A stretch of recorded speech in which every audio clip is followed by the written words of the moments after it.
Va a hacer un poco una reflexión, perdón, sobre qué está pasando aquí. No es una reflexión lingüística, sino más bien sociopolítica, y lo llama hispanización. Agurterdi, eskerrik asko antotzalei eta zuei etortzeagatik. Suelo coincidir en muchas cosas con Pachi, pero lo que acaba de decir, esto, lo mío que voy a exponer, resumidamente, no es una cuestión política. Es una cuestión antropológica que llevo mucho tiempo, desde que estaba en Venezuela, donde no podía hacer investigaciones de campo, porque yo me he centrado siempre en la cultura tradicional de nuestro pueblo. En 1970, el presidente demócrata cristiano de los Estados Unidos, Jimmy Carter, aprobó la estrategia diseñada por su consejero de Seguridad Nacional, Zbigniew Brzezinski, para conquistar poblaciones mediante lo que denominó guerra tecnotrónica. Dado que militarmente no se puede dar por vencido a quien no esté convencido de su inferioridad. Eso le demostraron los japoneses a los norteamericanos, los coreanos y los vietnamitas. Diseñada para destrozar el recurso emocional de un país por medios tecnológicos, la estrategia consiste en alterar la memoria histórica de la población para evitar que los proyectos de nación se vinculen a su identidad cultural, implementando en los pueblos el modelo de los estados occidentales. La British Commonwealth of Nations agrupa 2.585, repito, 2.585 millones de personas, correspondientes a 54 estados, bajo la presidencia fáctica de la monarquía inglesa.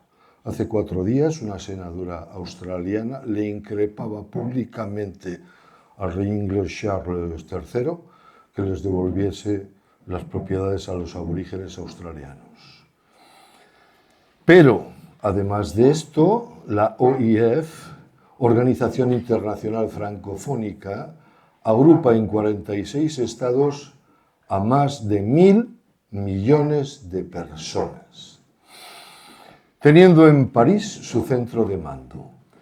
Para conseguir que los inuit, o sea, los esquimales, sean canadienses o norteamericanos, y los samis, los lapones, sean noruegos, sean suecos, sean finlandeses o sean rusos, según cómo va la transhumancia de los renos, pues les tienen que cambiar la mentalidad. Lo mismo con los tuaregs del Sáhara, porque no van a poder ser asimilados por los argelinos, por los libios, por los egipcios, por los marroquíes, por los de Mali. ¿Por qué? Porque ellos, mientras sepan lo que significa tuareg, que significan los señores azules del desierto, pues eso no cuadra con ser argelino o ser de otro país. Algo parecido ocurre con los aborígenes del Pirineo o los escualdunac. Mientras los vascos del siglo XXI tengan una noción de que su cultura procede o entronca, según como se quieran observar las cosas, con la cultura magdaleniense y que quedó definida en la época megalítica, tanto arqueológica como biológicamente, la verdad es que va a ser muy difícil, no creéis que vosotros sois iluminados, es muy difícil que se consideren ¿qué? Mestizos romano-celtas, que es lo que dicen Almagro y los demás. Así que, Eliseo Gil, por favor, quizás te pueda sorprender todo esto, me alegro mucho de haberte visto hoy en persona, pero tu caso va un poco más allá. Por orden, Eliseo, crees que es una cuestión tuya, ¿verdad? Esto, falso. De verdad que nos conviene hacer una revisión. Por orden del plenipotenciario ministro Godoy, el año 1802, se publicó un supuesto diccionario histórico-geográfico de España. Digo supuesto porque solamente contiene datos de Álava, Vizcaya, Guipúzcoa, Navarra y La Rioja. El artículo, los datos vinculados a Asturias, estaba redactado, no se publicó. ¿Esto por qué era? Porque Godoy entendía esto y él tenía una percepción de la España borbónica decadente. Él estaba en contacto con Napoleón, es decir, con el progreso, y entonces había que cambiar algunas cosas. ¿Por qué? Porque tres jesuitas habían puesto los puntos sobre las íes: Josep Moret, cronista del Reino de Navarra; Francisco de Alesson, cronista del Reino de Navarra; y Manuel de Larramendi, filólogo, confesor de la Reina de España y costumbrista guipuzcoano. Y entonces los vascos de aquella época se empezaron a dar cuenta de que el Reino de Navarra iba más allá, que el euskera iba más allá. El imposible vencido es el texto de una obra de Larramendi. Porque el euskera, no el de Iruña Velella, no el de antes, más cercano a nuestra época, no se podía escribir. Bien.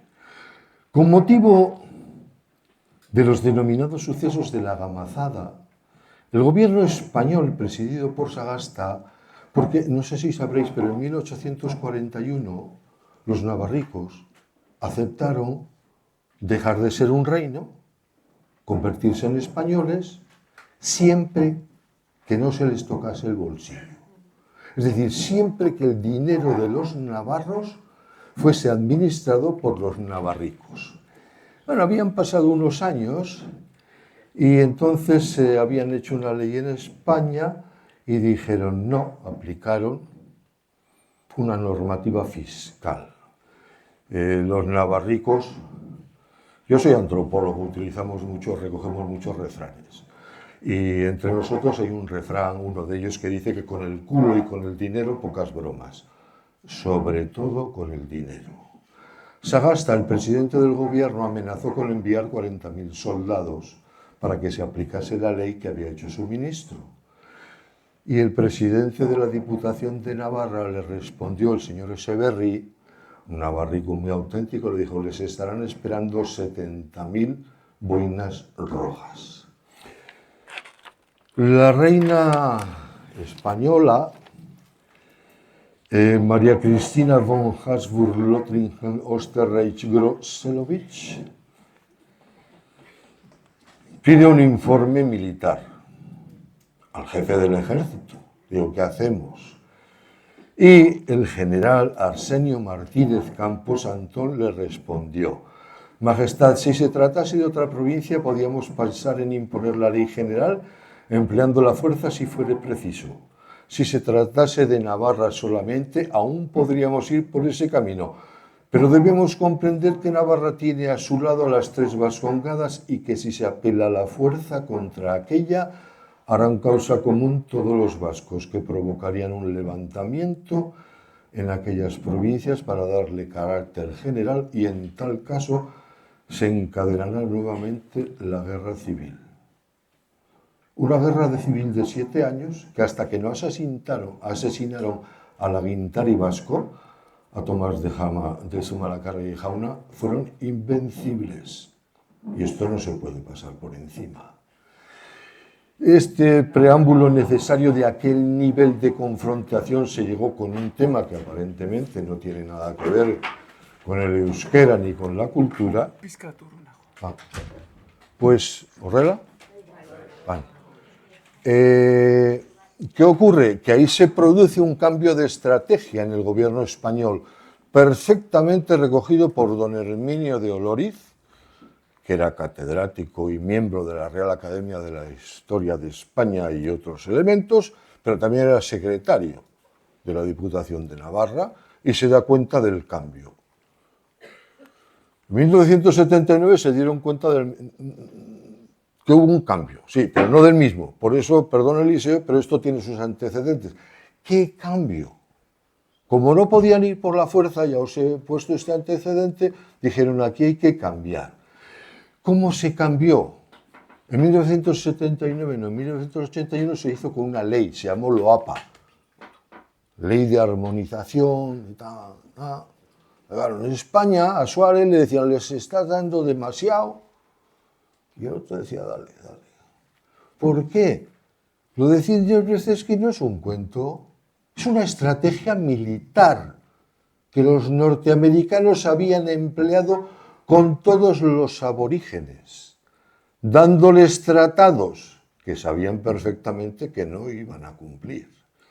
Bien, lo que nos interesa aquí es que don Herminio de Olóriz hace hincapié en un punto, que es que había una supuesta ley de 1841 que no tocaba elementos como la educación. Los maestros en Navarra los nombraban los ayuntamientos. Y don Herminio de Olóriz nos dice, no, ahora, en su época, los nombra el rector de Zaragoza. Y entonces le preguntan, ¿y por qué cree usted que es eso? Y él textualmente responde, lo ignoro, tal vez sea el de tener sin gasto suyo personas que le secunden, transformando el carácter de los navarros. Algunas personas más mayores que yo tendrán incluso ciertas, o posiblemente, algunos recuerdos personales. Yo los tengo a través de mis familiares y vecinos. Los requetés, ¿os suenan? Si en 1893 el gobierno de España no se atreve a enviar soldados, se aplica una nueva estrategia y en 1936 18.000 requetés armados el día 19 de julio forman en la plaza del Castillo de Pamplona. Creo yo que tenemos que hacer un poquito de caso a este tipo de experiencias. ¿Por qué? Pachi se ha dicho que yo suelo decir hispanolización. Bien. Las investigaciones de científicos tan laboriosos en materia de historia, filología y antropología y arqueología como Arturo Campión, Resurrección María de Azcue, José Miguel de Barandiarán y Telesforo de Aranzadi, desmontaron las teorías ariocélticas franquistas, razón por la cual en el Reino Borbón antes ya se ha hablado de la presentación de ese documental sobre la vasconización tardía que se hizo en el Festival de Cine de Donosti. Esto va en serio. Esto va, desde un punto de vista antropológico, generosamente hablando, los vascos jóvenes, menores de 40 años del siglo XXI están amnesiados. Bien.